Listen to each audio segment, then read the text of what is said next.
Hello दोस्तों, नमस्कार, प्रणाम।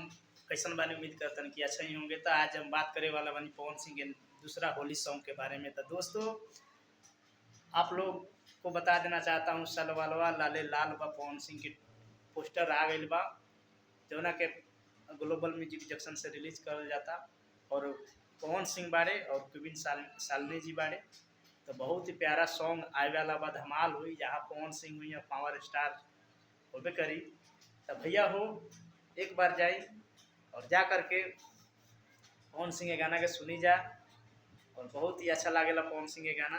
और रहल बात कुबिन सालनी जी, बहुत ही मस्त एक हीरोइन बाड़ी।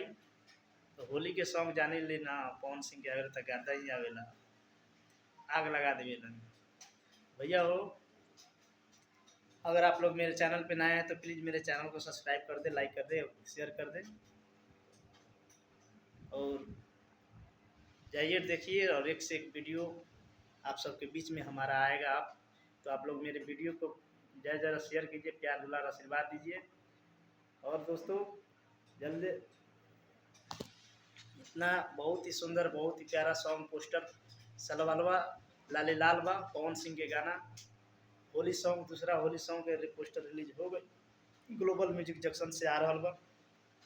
आप लोग तैयार रही ये गाना सुने खातिर। तब तक कि फिर नेक्स्ट वीडियो में मिलतनी। जय माता दी।